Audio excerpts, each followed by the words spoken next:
네, 오늘 출애굽기 강의 17번째 시간입니다. 오늘은 선을 넘은 녀석들이라고 하는 제목으로 말씀을 전하도록 하겠습니다. 지난 한 주 동안 온 세계의 인터넷 매체로 사고가 하나 전달되었습니다. 타이타닉, 그 대서양에 침몰된 타이타닉의 잔해를 관광하기 위한 그 타이탄이라고 하는 잠수정을 타고 내려갔던 정말 억만장자들 5명이 실종됐던 그러한 사건이었습니다. 그들이 25만 불이라고 하는 우리 한국 돈으로 3억 원이 조금 넘는 그 참가비를 내고 8일간의 여행에 동참했었습니다. 그런데 연구자들에 의하면 이 잠수정이 지하에 내려갔다가 일정 기압을 견디지 못하고 폭발한 것으로 그렇게 보고 있습니다. 사고가 이렇게 나고 나면요, 꼭 사람들이 뒷조사를 하고 나서 이런 이야기를 합니다. 이 잠수정으로는 원래 그렇게 깊이까지 내려갈 수 없다고 몇 차례 경고를 했었다라고 하는 것이죠. 선박 안전에 관한 그 기구에서 경고를 이미 했었답니다. 그런데도 이 회사가 그것을 감행했다, 그렇게 얘기를 들었습니다. 인생을 살다 보면 우리 인생에도 경고등이 켜질 때가 있습니다. 선을 넘지 말라는 거죠. 건강에 경고등이 들어올 때가 있습니다. 그렇죠? 예. 또 사업에도 경고등이 들어올 때가 있습니다. 멈춰야 합니다. 운전을 하면서도 우리에게는 수많은 시그널을 보게 됩니다. 멈춰야 합니다. 그런데 멈추지 않으면 위험을 당할 뿐 아니라 심지어는 죽는 일까지 생긴다라고 합니다. 이거는 우리가 삶에서도 너무나 잘 아는 것입니다. 여러분에게는 어떤 경고가 울렸습니까? 저는 혹시 오늘 우리 교회를 향한 오늘 본문의 말씀이 하나님이 오늘 우리를 사랑해서 우리에게 허락하시는 그러한 경고의 메시지가 아닌가 하는 그러한 관점에서 무거운 마음으로 오늘 이 설교를 준비하고 여러분들과 함께 나누려고 합니다. 설교라고 하는 것은 과거 그곳에서 있었던 하나님의 말씀을 지금 이곳의 우리에게 전달하는 것이 설교입니다. 꼭 여러분들이 듣고 싶어하는 것만 전하는 것이 설교가 아니고 긍정의 메시지만 전하는 것이 설교가 아닙니다. 경고라면 정말 얼굴이 뜨거울 정도의 그 메시지를 전하는 강도로 전하는 것이 옳은 것이고, 사랑의 메시지라고 한다면 정말 하나님의 사랑이 느껴질 정도로 따뜻하게 전해야 되는 것이 설교인 것입니다. 오늘 혹시 이 설교가 여러분들에게 부담스러울 수 있습니다. 왜 그런가 하면 신약시대를 살아가는 우리들에게 하나님의 속성에 대해서 우리가 오해하고 있는 것이 있기 때문입니다. 우리는 하나님을 사랑의 하나님이라고 그렇게만 생각하고 있습니다. 세상의 종교를 말할 때, 세상에서 우리 기독교라고 하는 종교를 말할 때 이렇게 말한다라고 하는 거죠. 기독교는 사랑의 종교다. 그런데 여러분, 그거는 세상이 하는 말입니다. 성경이 하는 하나님의 속성에 대한 말과 성경이 우리에 대한 그 이야기는 사랑만 이야기하는 것이 아니라는 겁니다. 무엇을 함께 말해야 옳은 것입니까? 공의라고 하는 것입니다. 공의는 무엇입니까? 심판이라고 하는 거예요. 죄를 지은 자에게는 심판이 임한다. 하나님께 선한 일을 한 사람에게는 상이 임한다 라고 하는 것을 전해야 한다라고 하는 것입니다. 우리의 그 십자가는 바로 이 하나님의 속성, 사랑과 공의가 함께 뭉쳐진 그러한 상징이 되는 것입니다. 아들을 내어주신 그 사랑, 내어주셨을 뿐만 아니라 죽이셔야 됐다는 그 공의, 그 두 가지가 함께 있는 것이라는 말입니다. 오늘 우리 출애굽기를 살펴보는데요, 지금 모세와 그 백성들이 출애굽한 지 48일째 되는 날입니다. 47일, 48일 이때에 지금 그들이 시내산 밑에까지 와 있습니다. 이제 3일 뒤면 50일이 되는 것입니다. 오순절이라고 하는 거죠. 하나님께서 모세에게 이미 말씀하셨습니다. 저희가 2주 전에 그 말씀의 핵심을 배웠습니다. 하나님이 약속하신 언약은 무엇입니까? 이 세계가 다 내게 속하였다. 너희가 내 말을 잘 듣고 내 언약을 지키면 너희는 모든 민족 중에서 내 소유가 되겠고 너희가 내게 대하여 제사장 나라가 되며 거룩한 백성이 될 것이다 라고 하나님이 약속하셨습니다. 이스라엘 백성들이 모두 동의하고 찬성했습니다. 감사합니다. 그러한 찬양이 있었겠죠. 그리고 하나님이 모세에게 말하는 것입니다. 오늘 우리가 읽었던 본문의 9절부터 22절의 말씀이 바로 그것입니다. 이제 준비해라. 하나님이 이 시내산에 강림하실 것이다. 이제 준비해라 라고 하는 것입니다. 어떻게 준비해야 됩니까? 10절부터 12절까지의 말씀을 모세가 15절에 가서 그 백성들에게 전하는데 모세가 3가지로 전하는 것입니다. 성결해야 되는데, 거룩해야 되는데 어떻게 준비하면 되느냐? 첫째, 옷을 빨고, 둘째, 여인을 가까이 하지 말고, 셋째, 경계를 지켜야 된다라고 하는 것입니다. 오늘 첫 번째로 옷을 빨라는 것은 어떤 의미가 있는가 살펴보려고 합니다. 여러분, 성경에서 옷을 빤다라고 하는 말이 요한계시록에 또 등장을 합니다. 요한계시록 7장 14절에는 내가 말하기를 내 주여 당신이 아시나이다 하니 그가 나에게 이르되 이는 환난에서 큰 환난에서 나오는 자들인데 어린 양의 피에 그 옷을 씻어 희게 하였느니라 라고 말씀합니다. 이 옷은 희고 정결한 옷입니다. 불순물이 없는 것입니다. 아주 깨끗한 옷인데 무엇으로 씻었다라고 합니까? 무엇으로 빨았다라고 하는 의미입니까? 어린 양의 피, 예수 그리스도의 피라고 하는 것이죠. 결국 이 말씀은 옷을 빨라는 것은 우리가 회개해야 된다라고 하는 말입니다. 여러분, 우리 기도할 때 간혹 대표 기도자가 이렇게 기도하는 것을 우린 봅니다. 알고도 지은 죄와 모르고도 지은 죄를 용서하여 주시옵소서. 그렇게 얘기하죠.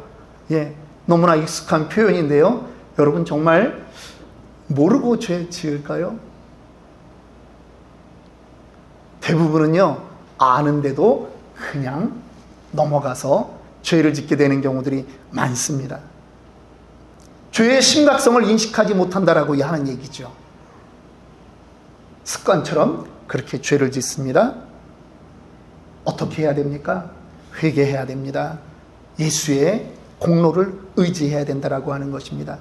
옷을 빤다라고 하는 그 당시의 그 일이 오늘날 이 자리에 우리 성도들에게는 어떠한 의미일까요? 바로 하나님을 만나는 그 자리에 회개가 필요하다라고 하는 것입니다. 하나님을 만나는 일은 예배입니다. 예배는 하나님을 만나는 아주 구체적인 행위라고 하는 것이죠. 이 점에서 우리가 앞뒤가 뒤바뀌면 안 됩니다. 은혜 받기 위해서, 축복받기 위해서 예배를 드린다? 그거는 불교나 미신에서 하는 것입니다. 우리는 이미 하나님의 존재만으로도 감사하기 때문에 우리는 하나님을 찬양한다라고 하는 것입니다. 우리는 하나님이 베풀어 주신 그 일주일의 삶을 보면서 우리는 그것을 기억하고 찬양한다라고 하는 것이죠. 몸과 마음에 지은 죄들을 하나님을 경배하러 나오면서 우리는 다시 한번 내가 연약한 존재입니다라고 고백한다라고 하는 것입니다. 고급 옷이나 비싼 옷을 입으라는 말이 아닙니다. 깨끗하게 하라는 말입니다. 마음과 육신을 깨끗하게 하라는 말입니다. 옷 얘기가 나왔으니까 또 어떤 분들은 이렇게 얘기할 수 있습니다. 내용이 중요하지 본질이 중요하지 형식이 뭐가 중요하겠느냐라고 말하죠. 여러분, 정말 그렇습니까?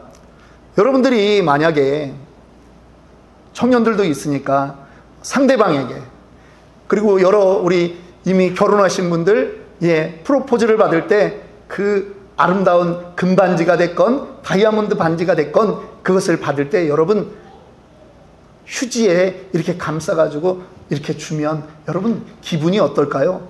좋은 것은 분명한데 여러분 좋은 거의 값어치가 좀 상하지 않겠습니까? 내용이 소중하면요, 형식도 소중해야 됩니다. 제가 아는 분은 주얼리 샵을 하십니다. 특별히 다이아몬드를 전문으로 판매를 하십니다. 그런데 한번 보여주시더라고요. 요즘 다이아몬드 케이스는 이렇게 만들어서 판답니다.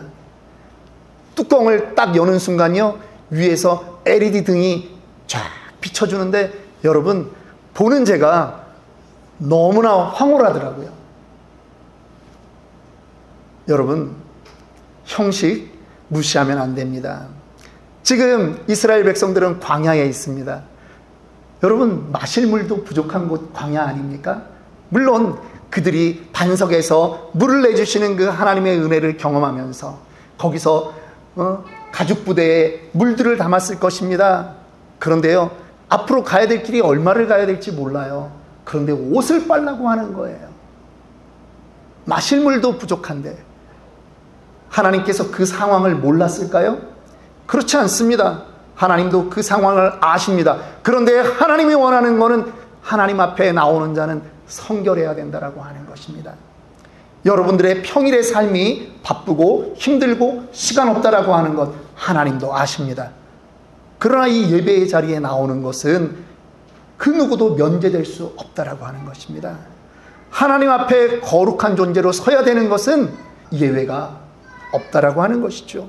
온 세계 모든 민족, 모든 백성에게 동일하게 하나님이 명령하는 것입니다.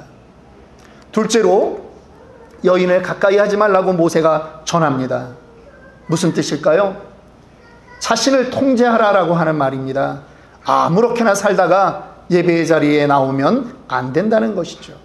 우리에게는요, 욕구라는 것이 있습니다. 성욕만 있겠습니까? 식욕도 있고요, 물질에 대한 열망도 있습니다. 그런데 하나님 앞에서는 자제하라는 것입니다. 내 마음대로 하고 싶으면 하고 싶은 대로 다 하면 안 된다는 것입니다. 예컨대 여러분들이 직장에서 일을 하는 것 좋은 일입니다. 열심히 하셔야 됩니다. 그런데 그 일에 중독에 빠지면, 그래서 예배가 건성건성 드려지는 것이라면 안 된다는 것입니다. 그것은 내 마음대로 하는 것입니다. 하나님은 그거를 원하지 않습니다. 아론이 이제 대제사장이 됩니다. 그리고 아론 집안이 대대로 제사장 가문이 됩니다. 그런데 아론에게 아들들이 있었습니다. 첫 번째와 두 번째 아들이 나답과 아비후라고 하는 아들이 있었는데요, 레위기 10장 1절 2절을 보니까 이 아들들이 어떻게 합니까? 하나님이 명령하지 않은 다른 불을 가지고 자기 마음대로 하나님 앞에 와서 분향했다라고 말하는 것입니다. 그랬더니 불이 여호와 앞에서 나와 그들을 삼킴에 그들이 여호와 앞에서 죽은지라. 아론의 아들들입니다. 대제사장의 아들들입니다. 그런데도 그들이 자기 마음대로 예배를 드릴 때 하나님은 그들을 용서하지 않는 것입니다. 여자를 멀리하라는 이 말은 무분별하게 살지 말라는 뜻입니다. 자기를 늘 돌아보라고 하는 것입니다. 세 번째, 우리 경계를 넘지 말라고 하나님이 강조하셨습니다.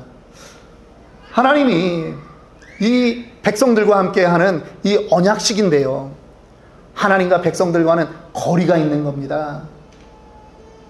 여러분, 처음부터 인간과 하나님이 이렇게 거리가 많이 있었던 그러한 관계였을까요? 아담과 하와는 그렇지 않았습니다. 에덴 동산에서 그들이 하나님과 함께 동산을 거닐었다라고 하는 것을 우리는 창세기 전반부에서 다 알고 있습니다. 하나님과 동행했습니다. 그런데 오늘 하나님이 그들과 다시 언약을 맺는 이 자리에는 하나님 앞에 거리를 둬야 된다라고 하는 것이에요. 선을 넘어오지 말라고 말하는 것입니다.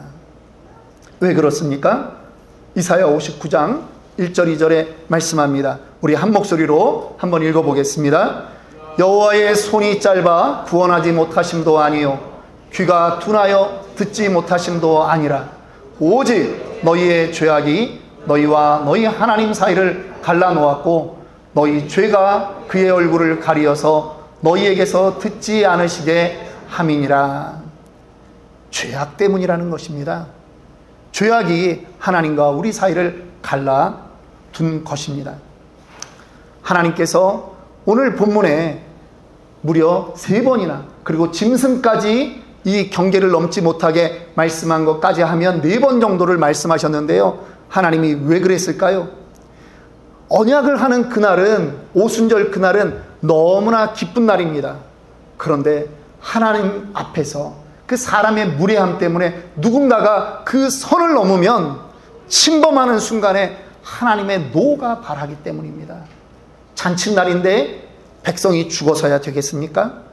누구를 위한 지금 언약인 거죠? 그 백성, 우리를 위한 하나님의 경고라고 하는 것입니다.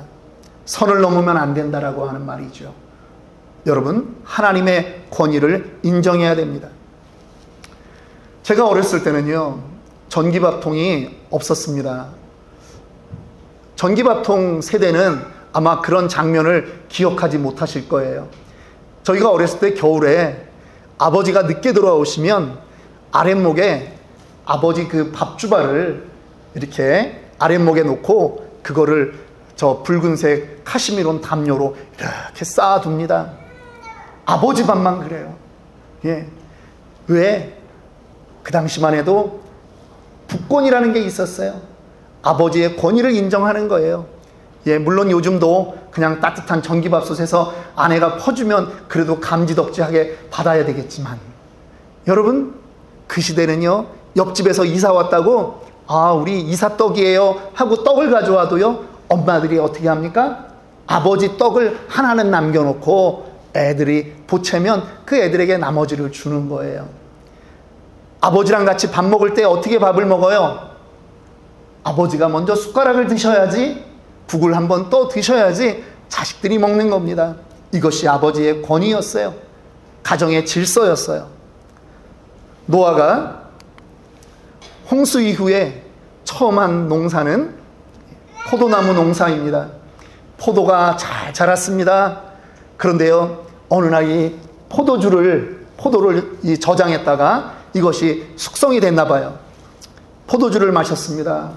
그런데 노아가 그만 포도주에 취해버렸습니다. 노아가 포도주에 취해서 그만 벌거벗고 잠이 들었습니다. 그런데 아들 셋이 있었는데 함이라고 하는 아들이 아버지의 그 하체를 보고 비웃은 것입니다. 그리고 나가서 말합니다. 다른 두 아들이 아버지의 그 하체를 보지 않고 다른 것을 갖다가 덮어서 아버지를 보호합니다. 나중에 아버지가 이 일을 알게 되죠. 물론 자기의 실수였습니다. 그런데 아버지가 그 함의 그 자손에 대한 저주가 그 아버지로부터 시작되게 되는 것입니다. 아버지의 실수를 보듬지 못하고 권위를 비웃었던 그 함은 그 자손들이 저주받는 그러한 인생이 되었습니다. 이스라엘에 이제 우리가 출애굽기 25장으로 넘어가면 성막을 짓는 그러한 규례들이 나옵니다. 성막의 가장 핵심은 이 법궤를 만드는 것이고요, 법궤를 보호하는 것이 성막입니다. 법궤는요, 하나님의 임재의 상징이었습니다. 시대가 흘러가면서 사무엘상 시대가 되면 엘리 제사장 때에 그 아들들 제사장 홈리와 비느하스는 전쟁에 나가면서 이 법궤를 가지고 나갑니다. 마치 부적으로 생각했다라고 하는 것이죠. 이 법궤만 있으면 이것은 하나님의 사인이니까 우리가 이길 것이다.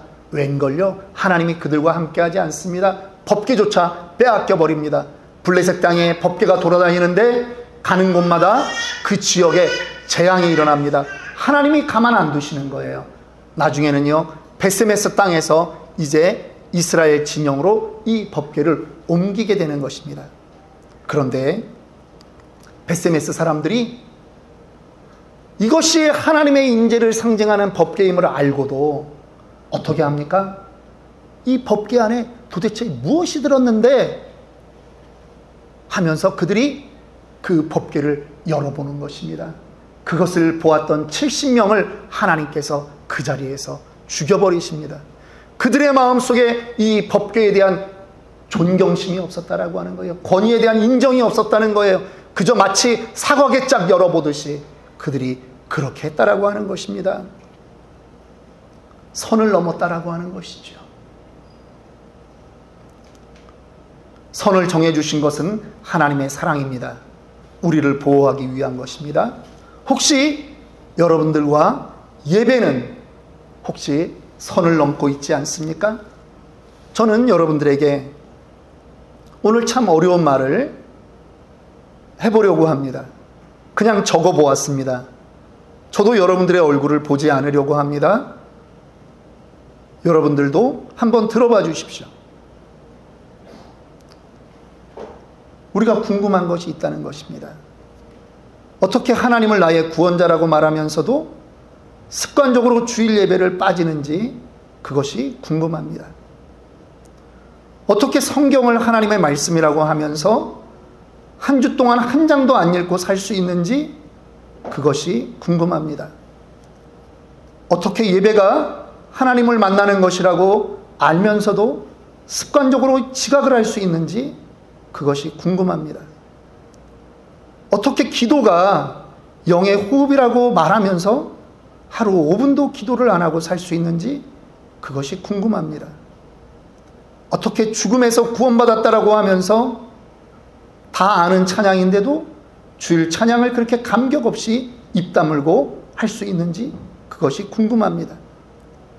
어떻게 그 많은 요일들을 놔두고 굳이 주일날 예배도 안 드리고 한국 가는 비행기를 탈 수 있는지 그것이 궁금합니다.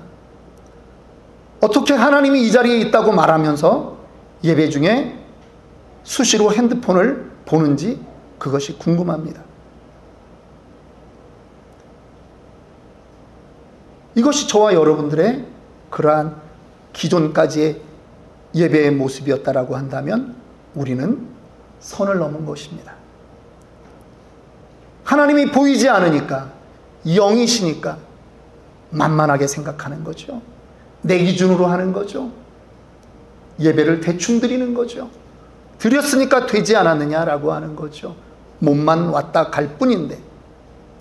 이스라엘 백성들이요, 포로기가 있었습니다. 바벨론의 포로로 잡혀갔습니다. 그런데 그들이 돌아왔습니다. 성전을 수복하고 거기에서 예배합니다. 처음에는 눈물로 예배했습니다. 그런데 그 시간이 지나면서 다시 습관으로 돌아가는 겁니다. 점점 습관적으로 예배드립니다. 흠없는 재물을 가지고 하나님께 바쳐야 되는데 저는 것, 병든 것, 눈먼 짐승들을 가져와서 예배드립니다. 그리고 하나님이 받으셨을 거라고 생각하고 복을 달라고 합니다. 하나님이 말라기서에 탄식합니다. 말라기서 1장 10절 우리 한번 읽어봅시다. 만군의 여호와가 이르노라 너희가 내 제단 위에 헛되이 불사르지 못하게 하기 위하여 너희 중에 성전문을 닫을 자가 있었으면 좋겠도다. 내가 너희를 기뻐하지 아니하며 너희가 손으로 드리는 것을 받지도 아니하리라. 여러분, 정성 없는 예배, 하나님의 권위를 무시한 예배, 미안하지만 하나님은 받지 않으십니다. 선을 넘어버린 그 사람의 그 예배를 하나님은 받지 않을 뿐 아니라 예배자라고 인정하지도 않는다라고 하는 것입니다. 하나님이 이 말라기 이 기록 이후에 400년 동안 이스라엘에 단 한 번도 말씀을 주시지 않았습니다. 학자들은 이 시간을 하나님의 침묵기라고 말하는 것입니다. 예루살렘 성전에서 예배가 그쳤을까요? 아닙니다. 그들은 매번 예배 또 했습니다. 제물을 또 드렸습니다. 우리는 했으니까 됐을 것이다 라고 하는 거죠. 하나님은 받지 않았다라고 말하는 것이에요. 예배는 언제부터 예배입니까? 이스라엘 백성처럼 하나님을 대면하는 그 오순절 그날이 예배가 아니라 준비하는 그때부터가 예배라고 하는 것입니다. 백성들이 하나님 앞에 나왔습니다. 하나님이 강림하십니다. 불과 구름으로 임하십니다. 백성들이 두려워합니다. 그런데 그때 하나님이 모세의 이름을 부르는 것입니다. 모세야! 모세야! 나오라. 그 수많은 백성들 앞에 하나님이 모세를 불러 세우는 것입니다. 어느 시간이 되면 하나님이 여러분 인생에도 여러분 한 명 한 명을 부를 그날이 옵니다. 그날 주님 앞에 부끄럽게 서시겠습니까? 아니면 주님 내가 여기 있습니다. 당당하게 준비된 자로 서시겠습니까? 말씀을 마칩니다.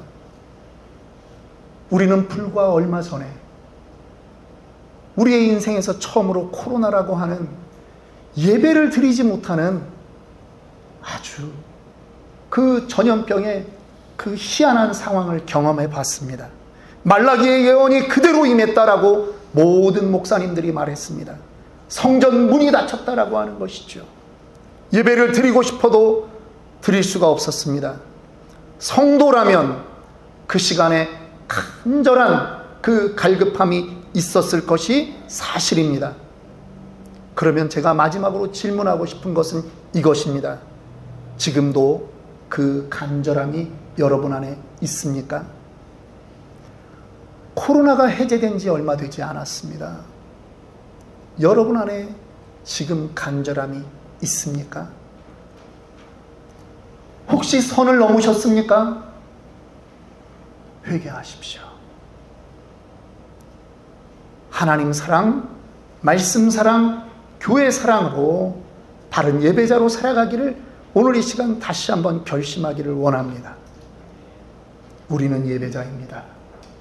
비록 오늘 이 자리가 창고 건물 같고 많은 사람이 아니더라도 성결된 주의 백성들이 예배하는 그곳에 하나님이 불꽃 같은 눈동자로 지켜보시겠다고, 너희와 함께 하시겠다고 하나님이 약속하셨음을 믿으시기 바랍니다. 기도하겠습니다.